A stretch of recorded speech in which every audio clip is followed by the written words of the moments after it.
देश में केंद्र सरकार और लॉ कमीशन के जरिए मुस्लिम पर्सनल लॉ पर किए जा रहे हमले और उसको ख़त्म किए जाने की कोशिश को लेकर बात की जमीयत उलमा हिंद के सदर मौलाना अरशद मदनी से हमारे नुमाइंदे शकील अहमद ने। मौलाना अरशद मदनी हमारे साथ मौजूद हैं। लॉ कमीशन की जो सिफारिशात आई हैं जिसके जन्नत संडे चल रहा है उस पर बात करने के लिए मुस्लिम पर्सनल लॉ का क्या मौक़िफ़ है। मौलाना, जो लॉ कमीशन के ज़रिए जन्नत संडे कराया जा रहा है तो उस पर क्या कहना है?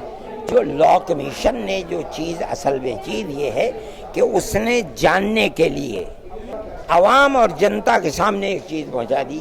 हम मुल्क के अंदर एक अक़लियत हैं। हम ये समझते हैं कि हमने कोशिश करके 1 करोड़ 2 करोड़ 5 करोड़ राय और दस्तखत करके लॉ कमीशन के बाद भेज दिया। आप ये बताइए कि जब हम अक़लियत हैं, हमारे मुकाबले के अंदर 50 करोड़ उसकी मुखालफत के अंदर जमा किए जा सकते हैं तो हम तो कहीं के भी नहीं रहेंगे। हम ये समझ रहे हैं कि लॉ कमीशन ये खेल खेल रहा है ताकि कल को उसे फैसले का मौका हो जाए कि इसके मुकाबले के अंदर मुस्लिम पर्सनल लॉ के मुकाबले के अंदर यकसा सिविल कोर्ट के लिए 50 करोड़ चीज़ें आ गई, इसलिए हमने मजबूर होकर के उस फैसले को कर दिया। तो आपका कहना है अगर राय शुमारी करानी है तो सिर्फ मुसलमानों के दरमियान कराइए? सिर्फ मुसलमानों से कराइए। आप हमसे कीजिए, हम 99% मुसलमानों को, मर्द और औरतों को इस्लाम पर मरने और जीने वाला दे देंगे।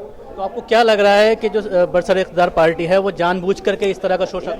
ऐसे भोले भाले और अनजान तो नहीं है, बेपढ़े लिखे कि वो जो कुछ कर रहे हैं उन्हें पता नहीं है। हम ये समझते हैं उनका प्रोग्राम है कि इस मुल्क के अंदर मुसलमान को अपने मजहबी तशख़्ख़ुस के साथ जीने का हक नहीं दिया जाएगा, इसलिए वो ये बातें कर रहे हैं। हम इसके लिए तैयार नहीं। अगर इस पर इम्प्लीमेंट होता है तो किस तरह के असरात पड़ेंगे मुस्लिम? ये जो होगा ये आगे बताएंगे, कल क्या प्रोग्राम हमारा होता है उसके बाद बताएंगे।